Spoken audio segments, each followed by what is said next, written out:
నమస్తే. ఇలా లఘుచర్లలో కొడంగల్‌కి సంబంధించి ఫార్మాసిటీకి సంబంధించి ఏదైతే దాడి జరిగిందో దాంట్లో బీఆర్ఎస్ కుట్ర పన్నిందని చెప్పి కూడా అధికార పార్టీ ప్రభుత్వం చెప్తా ఉంది. ఇదే అంశంపైన మాట్లాడదాం. మనతో పాటు ఎమ్మెల్యే సుధీర్ రెడ్డి గారు ఉన్నారు. సార్, ఎట్లా చూస్తారు ఇవాళ బీఆర్ఎస్ పార్టీ కుట్ర పన్నడం వల్లే ఇలా దాడి జరిగిందని ప్రభుత్వం చెప్తా ఉంది? బీఆర్ఎస్ పార్టీకి ఏం అవసరము? కుట్ర పన్నాల్సిన అవసరం ఏముంది? లఘుచర్లలో నువ్వు 1100 ఎకరాలు సేకరిద్దామని చెప్పి గ్రామస్తుల భూములన్నీ కూడా తీసుకుంటానికి ప్రయత్నం చేస్తే గ్రామస్తులు రిటాలియేషన్ వచ్చింది. అందులో కాంగ్రెస్ పార్టీ ఉన్నారు, బీఆర్ఎస్ పార్టీ ఉన్నారు, బీజేపీ పార్టీ వాళ్ళు కూడా ఉన్నారు. దాంట్లో ఆయనకు సంబంధిత మాజీ ఎమ్మెల్యేతో ఫోన్లో మాట్లాడితే తప్పేముంది? రోజు మా కార్యకర్తలు నాతో మాట్లాడుతుంటారు, ఎన్నో ఇష్యూస్ మీద మాట్లాడుతుంటారు. ఏ మీటింగ్లు ఉన్నా కానీ ఒక్కొక్కసారి 10-15 సార్లు మాట్లాడుతూనే ఉంటారు. దాంట్లో తప్పేముంది? ఈయన ఎమ్మెల్యే, మాజీ ఎమ్మెల్యే కాబట్టి మాట్లాడి ఉంటారు. ఈయన కేటీఆర్ తోటి కూడా మాట్లాడి ఉంటాడు. ఎన్నో విషయాలు మేము రోజు కేటీఆర్ తోటి 4-5 రోజులకు 2-3 సార్లు మాట్లాడతాం. దాంట్లో తప్పేముందండి? దీనికి వీళ్ళు అధికారంలోకి వచ్చిన ఫస్ట్ డే నుంచి ఇప్పటి వరకు కేసీఆర్ గారి కుటుంబంలో మనుషుల్ని ఏ విధంగా ఇరికించి అప్రత్యక్ష పాలు చేయాలన్న ఏకైక లక్ష్యంతో ఈ ప్రభుత్వం పనిచేస్తుంది. మొన్న కేసీఆర్ గారు బామ్మడి దీంట్లో రేవు పార్టీ అని చెప్పేసి పెద్ద ఎత్తున హంగామా చేసిండ్రు. వారు ఇంట్లో రేవు పార్టీ పెట్టుకుంటారా అండి? అత్తమామలు పెట్టుకొని రేవు పార్టీ పెట్టుకుంటారా? ఆ రోజు అదేవిధంగా కేటీఆర్ గారిని ఇరికించాలని చెప్పి ప్రయత్నం చేసిండ్రు. ఇప్పుడు ఈ కార్ రేసులో కేటీఆర్ గారిని ఇరికించే ప్రయత్నం ముమ్మరంగా బీజేపీ సహకారంతో నడుస్తుంది. ఎందుకంటే ఈడీని ప్రవేశపెట్టి బీజేపీ సహకారంతో చేద్దామని నడుస్తుంది. కొండా సురేఖ సమంత అంశం చాలా నీచమైన అంశం. అది ఆ విధంగా మాట్లాడాల్సి లేకుండా అంత నీచంగా కూడా రాజకీయాల్లో మాట్లాడుతున్నారు. ఈ రోజుల్లో కూడా రాజకీయాల్లో అంత నీచంగా మాట్లాడుతున్నారంటే నిజంగా దురదృష్టకరం. వాళ్ళ మీద కూడా ఏం యాక్షన్ తీసుకోలేదు. మళ్ళీ ఈరోజు ఈ కథ అంటే ఇక రోజుకో రకంగా ఆలోచించి ఎట్టి పరిస్థితుల్లో ఈ రాష్ట్ర అభివృద్ధి, ఈ రాష్ట్ర ప్రజలకు ఇచ్చిన వాగ్దానాలను పక్కకు పెట్టి కేవలం కేసీఆర్ గారి కుటుంబ సభ్యుల్ని ఏ విధంగా ఇరికించాలని ఏకైక లక్ష్యంతో ఈ ప్రభుత్వం పనిచేస్తుంది. ఇష్యూస్ అంటే బీఆర్ఎస్ కావాల్సుకొని రెచ్చగొడతా ఉంది. ఇటు హైదరాబాద్ బాధితులని, అటు మూసీ బాధితులని, ఇటీవల ఈ ఫార్మా ఎవరైతే ఉన్నారో రైతులని కావాల్సుకొని రెచ్చగొట్టారు. ఆ టైంలో కూడా కేటీఆర్ కాల్ రికార్డ్స్ అవన్నీ ఉన్నాయని చెప్తాను. రెచ్చగొట్టుడు ఏముందండి? మేము అంటున్నాం మూసీ నది మీరు డెవలప్మెంట్ చేయండి, మూసీ అభివృద్ధి కావాలి. కానీ చేసే పద్ధతి ఈ విధంగా కాదు. మేము కూడా చేసినాం ఆల్రెడీ. మూసీ డెవలప్మెంట్ 20% అయిపోయింది. మూసీలోకి వచ్చే డ్రైనేజ్ వాటర్ అంతా సివరేజ్ ట్రీట్మెంట్ ప్లాంట్లు కట్టించిందే మేము. బీఆర్ఎస్ పార్టీ మాజీ ముఖ్యమంత్రి కేసీఆర్ గారు కట్టించిండ్రు. అవన్నీ స్వచ్ఛమైన నీళ్ళు కిందికి పోతే నల్గొండ రైతులకు కూడా బ్రహ్మాండంగా వస్తుంది. అది మొదలుపెట్టింది, చేసింది అంతా కూడా కేసీఆర్ గారే. మేము చేయమంటున్నాం. కానీ అర్ధరాత్రి ఏమాత్రం కూడా వాళ్ళకి చెప్పకుండా చేయకుండా నీకు డబల్ బెడ్రూమ్ ఇస్తాం, ఇల్లు గులగొడుతున్నాం, వెళ్ళిపోండి అని చెప్పే పద్ధతి రాంగ్ అంటున్నాం మేము. ఆ పద్ధతికి మేము వ్యతిరేకిస్తున్నాం. రెండవది, మూసీ నదికి 20,000 కోట్ల రూపాయలు అవుతుందని మేము అంచనాలు వేసాం. 1,50,000 కోట్లని ముఖ్యమంత్రి గారు చెప్తుండ్రు. 20,000 1,50,000 కోట్లు ఎందుకు పెరిగింది? ఎంత అవినీతి ఉంది ఇంట్లో? దానికి వ్యతిరేకిస్తున్నాం. అంతే తప్ప మేము మూసీకి వ్యతిరేకం కాదు. దీన్ని బీఆర్ఎస్ పార్టీ రెచ్చగొడుతుంది, బీఆర్ఎస్ పార్టీ ఇది చేస్తుందని చెప్పి మా మీద అపవాదాలు వేస్తుండ్రు. కానీ ఇది కరెక్ట్ కాదు. ముఖ్యమంత్రి గారికి అర్థమై ఉండాలి. మూసీ నది చెయ్యాలి అని చెప్పి అనే దాంట్లో మా పార్టీ ఫస్ట్ ఉంది. ఆ కార్యక్రమాన్ని మొదలుపెట్టింది మాజీ ముఖ్యమంత్రి గారు కేసీఆర్ గారు. మరి మేమెందుకు ఆపమంటాం? కాబట్టి ఎటువంటి తప్పుడు ఆరోపణలు చేయొద్దు.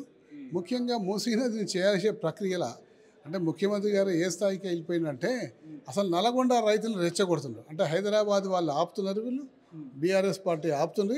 మీకు అన్యాయం అవుతుంది, మీరు మురుగునీరు తాగాలన్నా, మీరు మురుగునీరుతో పంటలు పండించుకోవాలన్నా నేను చేస్తున్న మూసీకి మీరు అండగా రావాలని చెప్పి నల్గొండ రైతులు రెచ్చగొడుతున్నారు. ముఖ్యమంత్రి గారికి, నల్గొండ ప్రజానీకానికి ఒకటే చెప్పదలుచుకున్నాం. బీఆర్ఎస్ పార్టీ 4,000 కోట్ల రూపాయలతోటి 32 ఎస్టీపీలని హైదరాబాద్లో నిర్మించే కార్యక్రమాన్ని 2021లో మొదలుపెట్టింది. దాదాపు 9 పెద్ద ఎస్టీపీలు పూర్తి అయిపోయినాయి, ఇనాగరేషన్కు సిద్ధంగా ఉన్నాయి. మిగతా అన్నీ కూడా దాదాపు 22 ఎస్టీపీలు ఇంకా ప్రోగ్రెస్లో ఉన్నాయి. అంటే ఇంకొక 3 నెలల నుంచి 4 నెలల లోపల కంప్లీట్ అయిపోతే సివేజ్ వాటర్, మూసీలోకి వచ్చే సివేజ్ వాటర్ అంతా ట్రీట్మెంట్ అయ్యి స్వచ్ఛమైన నీరు నల్గొండకు పోతుంది. ఈ కార్యక్రమాన్ని మాజీ ముఖ్యమంత్రి గారు 2021-22లో ప్రారంభం చేశారు. ఆ పనులు నడుస్తున్నాయి. మొదలుపెట్టిందే కేసీఆర్ గారు, నడిపించిందే కేసీఆర్ గారు. ఇక అందులో ఈయన చేసిన గొప్పతనం ఏముంది? ఏమీ లేదు. కేవలం నల్గొండ వాళ్ళకి, హైదరాబాద్ పంచాయతీ పెట్టాలి, రెచ్చగొట్టాలి ఒక జనాన్ని. తద్వారా ఆయన పబ్బం గడుపుకోవాలని చెప్పి చూస్తుంటే దీన్ని తీవ్రంగా ఖండిస్తున్నాం. నరేందర్ రెడ్డి కస్టడీ రిమాండ్లో ప్రధానంగా కేటీఆర్ పేరు బయటకు వచ్చింది. కేటీఆర్ని అరెస్ట్ చేయబోతా ఉన్నారని కొన్ని కథనాలు వినిపిస్తున్నారు. దీన్ని ఎట్లా చూడొచ్చు? అదే చెప్పాగా, అధికారంలో వచ్చినప్పటి నుంచి ఈ రోజు వరకు కూడా ఎట్టి పరిస్థితుల్లో కేసీఆర్ గారి కుటుంబాన్ని ఏదో విధంగా ఇరికించాలనే ఏకైక లక్ష్యంతో ఈ ప్రభుత్వం పనిచేస్తుంది. అభివృద్ధి మరి డెవలప్మెంట్, ప్రజలకు మంచి చేసిన వాగ్దానాలను నెరవేర్చాలని అన్ని పక్కకు పెట్టేసింది. ఏ విధంగా కేసీఆర్ గారి కుటుంబాలను ఇరికించాలి. కాబట్టి అనేక రకాలుగా డ్రామాలు ఆడుతూ ఉంది. ఇటువంటి అరెస్టులకు భయపడము, పోరాడతాం, తప్పనిసరిగా అటో ఇటో తెలుసుకుంటాం. ఇక్కడ బీఆర్ఎస్ సురేష్ ఎందుకు పరారులో ఉన్నారు సార్? దీనిపైన మీరు ఎవరైనా పరారు ఉంటారండి. ఇప్పుడు ఆ కేసు రిజిస్టర్ అయిందంటే ఆయన బెయిల్ కోసం అని బయట యాంటిసిపేటరీ బెయిల్ అంటారు. బెయిల్ కోసం అని డైరెక్ట్ కోర్టుకు లొంగిపోయే ప్రయత్నం చేస్తారు. జనరల్ జరిగే ప్రక్రియ అది. దాన్ని పరారు అని చెప్పి పేరు పెట్టకండి. ఎవరు కూడా అరెస్ట్ చేస్తున్నాడు రాండి అని అన్నారు. మా కేటీఆర్ లెక్క ధైర్యవంతుడు మనం అరెస్ట్ చేస్తున్నాడు రండి మేము ఇక్కడనే ఉన్నామని చెప్పేసి అంటాడు. సామాన్యంగా జరిగే ప్రక్రియ అది ఏంటంటే ఎవరైనా పోయి కోర్టుకు పోయి బెయిల్ తెచ్చుకుందామంటారు, కోర్టుకు సరెండర్ అవుదాం అనుకుంటారు. ఎందుకంటే పోలీసులకు సరెండర్ అయితే అనేక రకాలుగా వాళ్ళని హింసిస్తారు, లేకపోతే అనేక రకాలు చేస్తారు. మొన్న కేటీఆర్ గారి మీద కేసు పెట్టినప్పుడు ఒక వ్యక్తిని అరెస్ట్ చేసేసి కేటీఆర్ గారు బాంబార్డు ఇచ్చిండు మాకని చెప్పిచ్చే ప్రయత్నం చేసిండు. ఆ విధంగా ఉంటుంది ఇట్లా వ్యవహారం. కాబట్టి నరేందర్ రెడ్డి అరెస్ట్ చేసే విషయంలో కూడా 40-50 సార్లు కాల్స్ ఉన్నాయి సురేష్తో అని చెప్పి కూడా ప్రధానమైన డిమాండ్ దానివల్ల అరెస్ట్ చేసామని చెప్పి అంటే 100% ఉంటాయండి కాల్స్. 40-50 సార్లు ఎందుకుంటే కానీ 10-20 సార్లు ఉండొచ్చు. 100% అంటే మాకు చేస్తూనే ఉంటుంది. మా కార్యకర్తలంతా కూడా ఓ టఫ్ సిచ్యువేషన్లో ఇంకెక్కువ సార్లు చేస్తారు. ఓ సిచ్యువేషన్ టఫ్ వాళ్ళ భూములు పోతుంటే కడుపు గాలి వాళ్ళు పోరాడుతుంటుంటే చేస్తే తప్పేముందండి? ఆయన ఒక్క భూమి పోతుందా? గ్రామంలో అనేక మంది భూములు పోతున్నాయి. కాంగ్రెస్ పార్టీ పోతున్నాయి, బీజేపీ పార్టీ వాళ్ళు పోతున్నాయి, బీఆర్ఎస్ పార్టీ వాళ్ళు పోతున్నాయి. ఎవడైనా సరే భూమి పోయినాడు చివరి వరకు ప్రాణం ఉన్నంత వరకు పోరాడుతూనే ఉంటారు. ఎందుకంటే జీవనోపాధి దాని మీదనే ఉంది. ఆ జీవనోపాధి పోతుందేమన్న భయంతో పోరాడతారు. దానికి 10 మంది సలహాలు తీసుకుంటారు, 10 మందికి ఫోన్లు చేస్తారు, ఆపదకు ఆదుకుంటారేమో అని చెప్పి ఫోన్లు చేస్తారు. దాంట్లో తప్పేముందండి? ప్రభుత్వం ఎందుకు రైతులతో మాట్లాడే ప్రయత్నం చేస్తలేదు సార్? అంటే దీన్ని వెనుక ఏముంది అనుకోవచ్చు? అదే అంటున్నా, భూసేకరణ చేసే ముందర ప్రభుత్వం రైతులతోటి మాట్లాడాలి, వాళ్ళకి అర్థం చేసి చెప్పాలి ఎందుకు భూసేకరణ చేస్తున్నాం, భూసేకరణ చేస్తే మీకు నష్టపరిహారం ఎంత వస్తుంది, ఈ హోంవర్క్ అంతా చేయాలి. కానీ దురదృష్టం ఈ ప్రభుత్వం ఎంత చేస్తలేదు. హైడ్రా అంటుంది, బుల్డోజర్ అంటుంది, డబుల్ బెడ్రూమ్ అంటుంది, డైరెక్ట్ పోయి మేము మీ స్వాధీనం చేసుకుంటా అంటుంది. అక్కడే ఫెయిల్ అయిపోతుంది. దానివల్ల ఖచ్చితంగా దాడి జరిగింది. ఎందుకంటే ఆ దాడి జరగకన్నా ముందు బిఫోరు ఖచ్చితంగా ఆఫీసర్లు పోయి వాళ్ళకి ఎక్స్ప్లెయిన్ చేసి ఇంత నష్టపరిహారం మీకు వస్తుంది, మీరు ఏం భయపడకండి, మీరు నష్టం కాదు, మీరు రోడ్డు మీద పడడు, ఈ భూసేకరణ చట్ట ప్రకారం చేస్తుందని చెప్పి ఒక బాధ్యతాయుతమైన మంత్రి స్థాయిలో ఉన్న వ్యక్తి పోయి కౌన్సిలింగ్ చేసి అంతా చేసి చెప్పేసి వస్తే బాగుంటుండే. ఎక్కడ కూడా ఇటువంటివి జరుగుతలేదు. డైరెక్ట్ స్టాంప్ కొడుతుండ్రు ఆర్బీఎక్స్ అని, రేపు పొద్దున మీకు బస్సు వస్తుంది లేకపోతే లారీ వస్తుంది, మీరు డబుల్ బెడ్రూమ్ ఇస్తున్నాం వెళ్ళిపోండి అని చెప్పేసి అంటారు. దాన్ని వ్యతిరేకిస్తున్నాం మేము వ్యతిరేకించే దాన్ని. వీళ్ళకి తెలవక ఏం చేస్తున్నారు, డైరెక్ట్ పోయి భయభ్రాంతులు చేస్తున్నారు. పాపం మొన్న మూసీ నది ఒడ్డుకు నివాసం ఉన్న వాళ్ళు అందరూ కూడా పట్టా ల్యాండ్లలో కట్టుకున్నారు. పట్టా ల్యాండ్ మూసీలో ఉన్న మూసీ నదీ గర్భంలో ఉన్న కూడా పట్టా ల్యాండ్స్ ఉన్నాయి. వెనకటి నుంచి 100 సంవత్సరాల నుంచి పట్టా ఉంది అలా, తాత ముత్తాతల నుంచి అన్ని గడ్డి చేలు వేసుకుంటున్నారు. ఆ పట్టా ల్యాండ్ ఓనర్స్ కాలానుగుణంగా వాళ్ళకు డబ్బులు అవసరం పడి కొంచెం కొంచెం అమ్ముకున్నారు. అమ్ముకున్న వాటిల్లో బఫర్ జోన్లో ఉన్న కూడా అమ్ముకున్నారు. అమ్ముకుంటే దానికి సంబంధిత శాఖలు పర్మిషన్స్ ఇచ్చినాయి. పర్మిషన్స్ ఇచ్చినాక ఆ పర్మిషన్ ప్రకారం కట్టుకున్నారు. వాళ్ళని కబ్జాదారులు అంటాడు. అందరు పట్టాదారులే అందులో. కాబట్టి ఆ కబ్జాదారులను సొంతదారులను ఆ భూమి నుంచి తీసుకుపోయి వేరే దగ్గర అంటే భూమితో ఒక అటాచ్మెంట్ ఉంటుంది.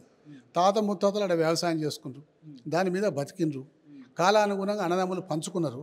పంచుకున్నప్పుడు అప్పుడు 20 ఎకరాలు ఉంది, వాళ్ళందరికీ 2-3 ఎకరాలు మిగిలింది. ఆ 2-3 ఎకరాల్లో వాళ్ళ పిల్లల ఫ్యామిలీస్ అంతా కలిపి 100-200 గదాల్లో 4-5 కుటుంబాలు ఇల్లు కట్టుకొని ఉంటున్నాయి. కొంచెం అమ్ముకున్నారు. అమ్ముకున్న వాళ్ళు కొనుక్కునే వాళ్ళు కట్టుకున్నారు. ఈ రోజు వచ్చి మీరు కబ్జాదారులు బఫర్ జోన్లో ఉన్నారని చెప్పేసి అంటే అక్కడ వాళ్ళకి బాధ అవుతుంది. మేమెందుకు కబ్జాదారులం అవుతాం, మా తాత ముత్తాతలను సంపాదించిన ఆస్తి ఇది, మేము కబ్జాదారులం ఎందుకు అవుతామని చెప్పేసి స్పష్టంగా వాళ్ళు అడుగుతున్నారు. మాకు పర్మిషన్ ఉంది జిహెచ్ఎంసీది, మేము కరెంట్ ఉంది, మాకు రోడ్డు ఉంది, రోడ్డు వేశారు, డ్రైనేజ్ ఇచ్చారు, వాటర్ ఇచ్చారు, కరెంట్ ఇచ్చారు, అన్నీ ఇచ్చినాక మేము ట్యాక్సులు కడుతున్నాము, మేము ఎందుకు కబ్జాదారులం అవుతాము, మమ్మల్ని ఎందుకు అకస్మాత్తుగా డబుల్ బెడ్రూమ్ ఇస్తా అంటున్నారు అనేది వాళ్ళు తీవ్రమైన వ్యతిరేకత చూపెడుతుంది. ఈ పద్ధతి అప్రోచ్ పద్ధతి బాగాలేదు. చివరిగా లఘుచర్లకు సంబంధించి ఘటన బీఆర్ఎస్ స్టాండ్ ఎలా తీసుకుపోతుంది మీ పైన ఆరోపణలు కూడా రోజు రోజుకి పెరుగుతూ ఉన్నాయి కదా సార్ ఎలా ఉండదు లఘుచర్ల అనే సంఘటన కేవలం రాజకీయంగా కేసీఆర్ గారి కుటుంబాన్ని ఇరికిద్దామనే ఏకైక లక్ష్యంతో ఈ సంఘటన తీసుకొచ్చింది. దాన్ని తీవ్రంగా ఖండిస్తున్నాం. చివరి వరకు పోరాడతాం. అటో ఇటో తాడో పీడో తేల్చుకుంటాం. ఇది పరిస్థితి. ఏదైతే లఘుచర్లలో జరిగినటువంటి సంఘటన కావాల్సుకునే బీఆర్ఎస్ పార్టీ పైన వ్యతిరేకత తీసుకురావాలంటూ కూడా, ఎందుకంటే రోజు రోజుకి బీఆర్ఎస్ ప్రజల పక్షాన స్టాండ్ తీసుకుంటుంది, సమస్యల పట్ల పోరాడుతుంది. కాబట్టి ఇవాళ బీఆర్ఎస్ పార్టీ పైన కావచ్చు, కేటీఆర్ పైన కావచ్చు, కేసీఆర్ పైన కావచ్చు ఒక కుట్రవన్నీ ఇదంతా చేస్తూ ఉంది కాంగ్రెస్ పార్టీ అని చెప్పి కూడా ఎమ్మెల్యే సుధీర్ రెడ్డి చెప్తున్నటువంటి పరిస్థితి చూస్తున్నాం. కెమెరా పర్సన్ శివతో ప్రభాకర్, మిర్రర్ టీవీ, తెలంగాణ భవన్ నుంచి.